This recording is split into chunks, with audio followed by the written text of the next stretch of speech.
Hi, friends. Hello, the world. Welcome back to this episode of Complaint Free Life. And as usual, your host, Asel Ormond.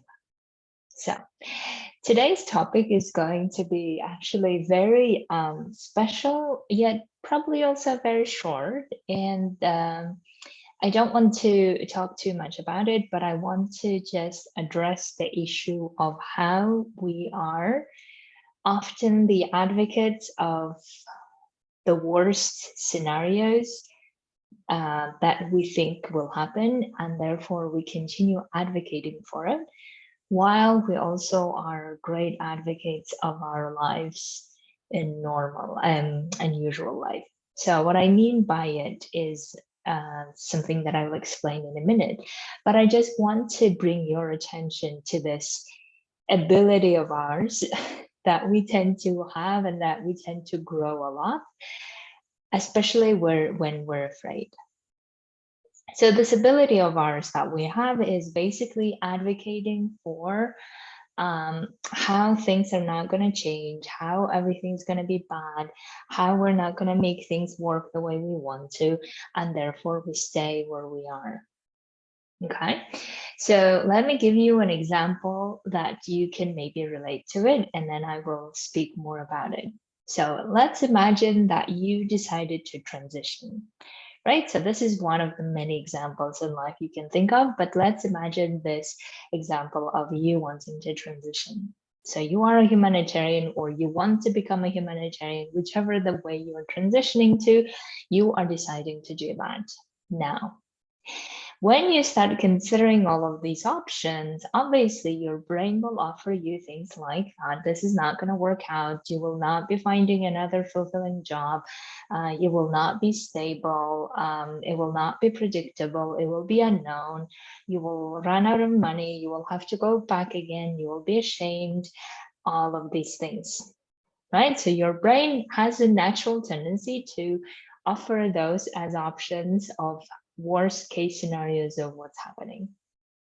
Now, what you usually do in those situations is instead of recognizing that these are fear-based scenarios that are so natural for our brains to come up with because we're afraid of all of those emotions that may come up after it, instead of recognizing those, we tend to agree with it and start advocating for how that could be true.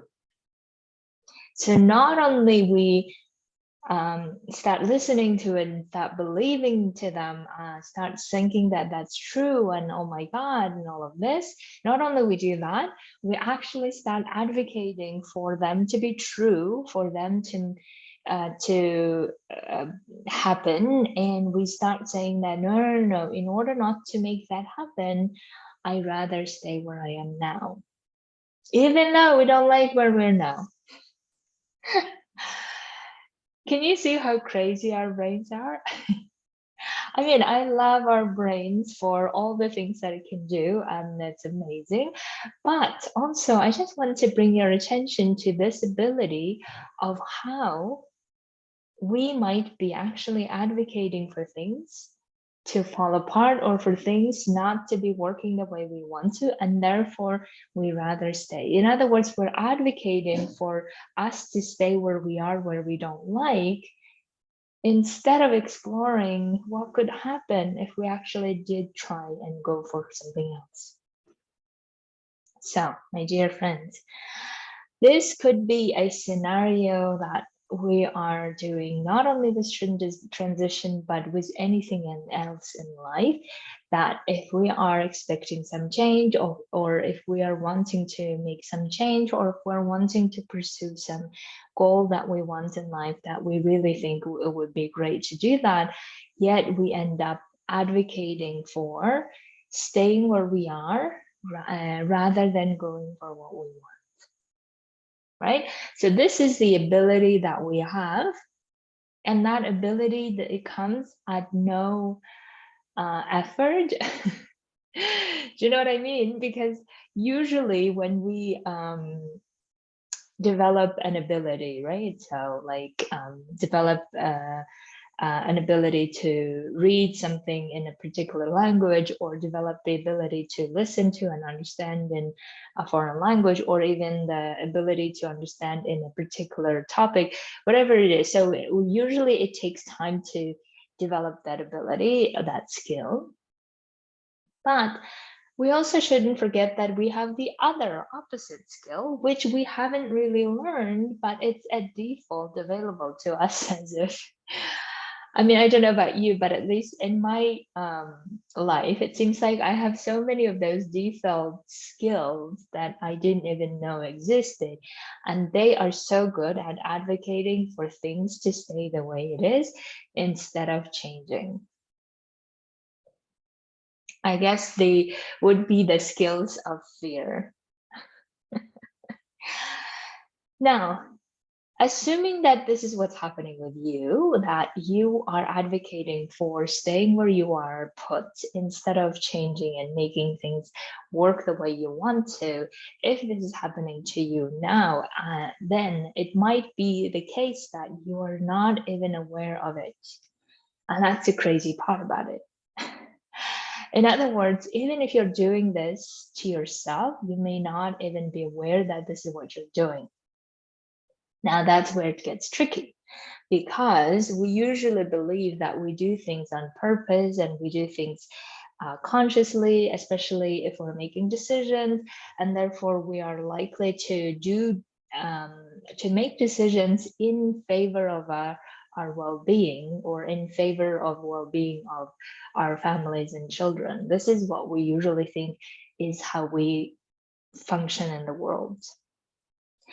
Now, when it comes to advocating for staying in the status quo and not changing, we may not be aware that this is what we're doing. So that's why what we need to do is the following, right? So let's say that you are discussing this with yourself or with a coach, with me. Let's say that you've come to me to discuss this and say, so I actually want to transition, or I want this goal, but at the same time, because of these reasons, I may not be able to do that, or I'm afraid I won't be able to. So I'm even stuck where I am, or I don't really want to make any changes.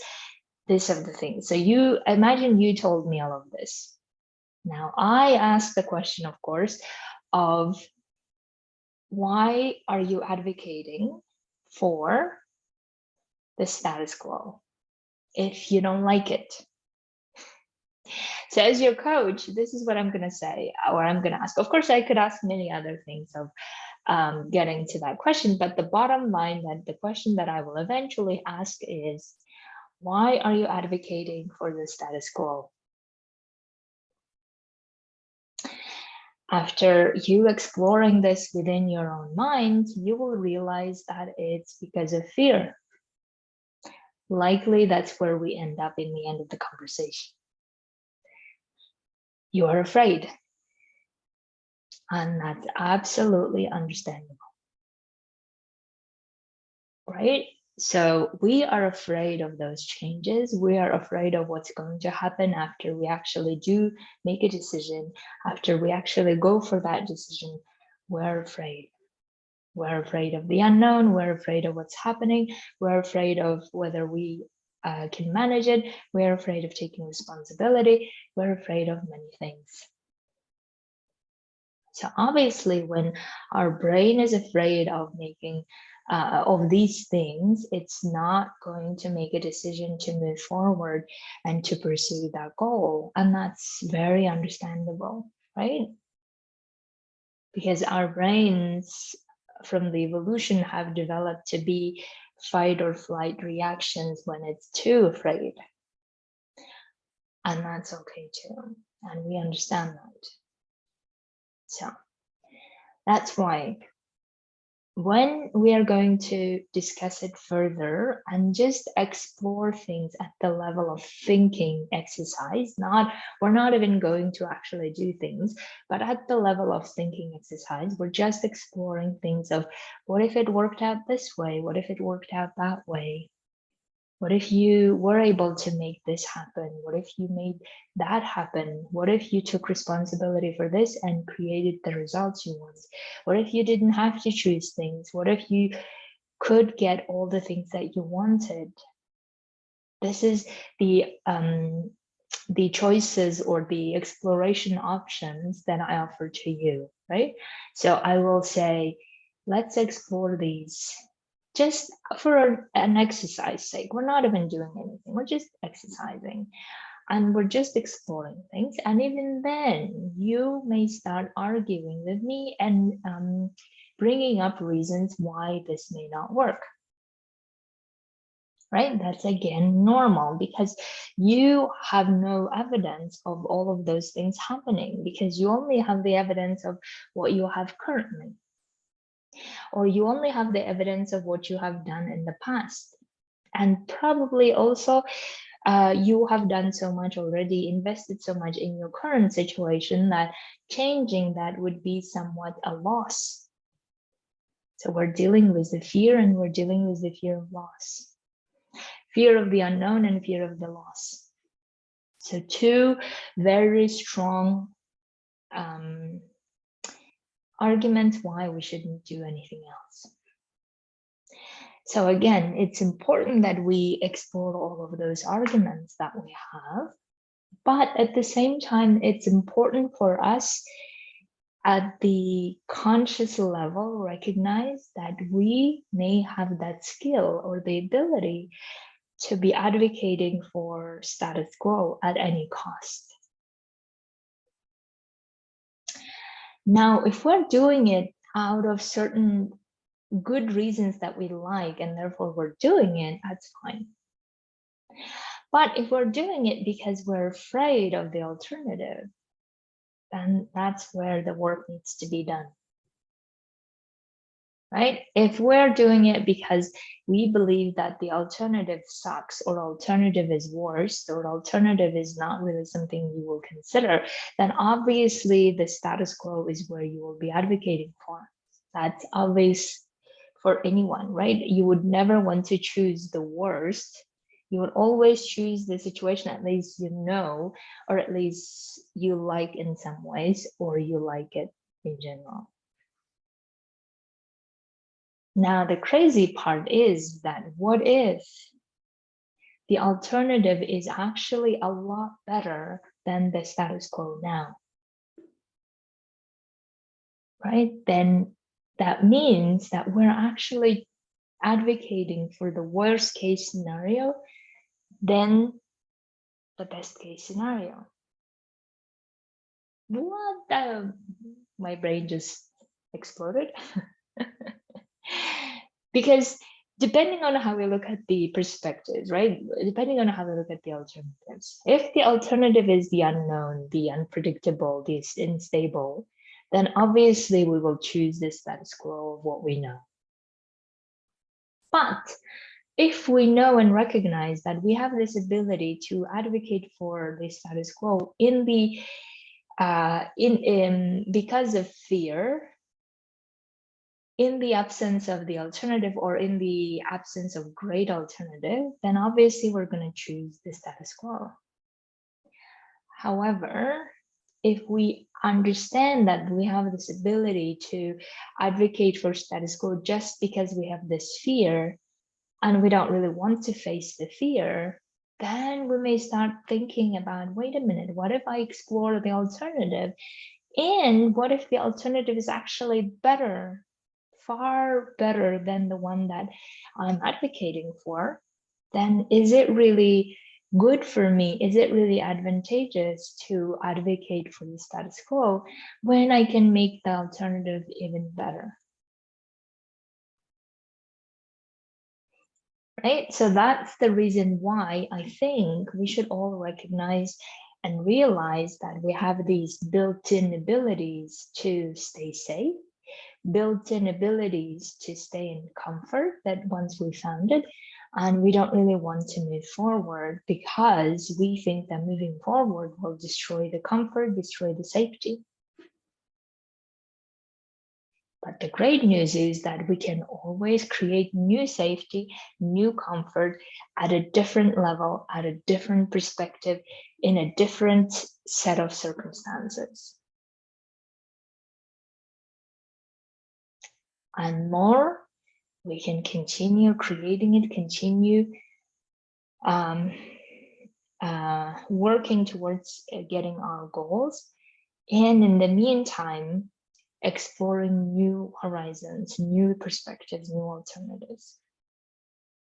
But as long as we give in to this ability of ours, that once we're in a good place, we shouldn't move, or once we're in a safe place, we shouldn't move, or moving forward if we believe that is not safe, then we're not really achieving all the goals that we're wanting, right? So having said that, the best way that I think that you could explore more about this ability of yours of how you don't want to be advocating for status quo, and how you want to be advocating for that change, for that transition, for that future that you really love and you really want. The best way you could do it, recognizing that you have this fear within you who may want to hold on to what it knows, what is safe, recognizing that, and then still going exploring what the alternative could look like, and how are you going to make it work? How are you going to advocate equally for that alternative as much as you're advocating for staying here? And once you start advocating for making that future the way that you want to, and doing everything that you can to make it work, and looking at those fears that you have, fear of the unknown, fear of taking responsibility, fear of making things work, fear of disappointment, all of this, if you have a look at them and say that you can actually manage them, you can actually work towards making all of that work, and you are capable of and able to do all of those work, then your brain will start feeling safer and looking at the status quo and saying, okay, maybe we're able to go to the other one. So in other words, we start creating this safety within us to say that you can do all of this work, you can take responsibility for creating the result you want, you can overcome those challenges that will come on the way, you can prepare yourself and make the alternative work, and you have all the reasons, all the arguments for making this work equally the way you're making status quo work. Once you realize that, then the alternative is as much available to you as the status quo. Only the alternative is something that you haven't done yet, but it's okay. Just because we haven't done yet, it doesn't mean that we can't, or just because we have fear, it doesn't mean that we shouldn't be doing it. It just means that we are exploring different ways to do things, and we may get afraid of it, or we may get scared at times, and that's fine. We may fear, or we may feel the doubt, and that's fine. Because all they're doing, that I'm exploring more, is all they're doing, the fear and the doubt and disappointment, all of they are doing is they're just strengthening them, training our muscles of commitment. Do you know how in the gym, in order to build the muscle, you need to train your brain, the body in the way that you don't really want to be doing it, but you do it anyway, because you know that's how you strengthen your muscle, right? So for me, I feel like the doubt, the fear, the disappointment, all of them are like this muscle strengthening training tools, and you can just use it to strengthen yourself, to strengthen your commitment, to strengthen your confidence, your belief, your trust in yourself. and then go for it and do the things that is necessary to get to where you want to build the transition, to build that amazing life that you want to. So, my dears, I hope I was able to explain in a way that's accessible to you, that is different than you thought before. And then all I wanted to do with this podcast is to tell you not to argue against yourself. And if you are arguing for status quo, or if you're advocating for status quo, you may as well try to advocate for the alternative just to see what's out there, what's available to you, and then go for it. And as usual, if you need coaching on any of these topics, or if you're not able to overcome your own arguments against or for, you let me know, and I'll be happy to coach you, and we'll get through this to get to that ideal transitioning that you want, that allows you to get to where you want. Okay, my dears, have an amazing weekend, and I will talk to you next Friday. Bye.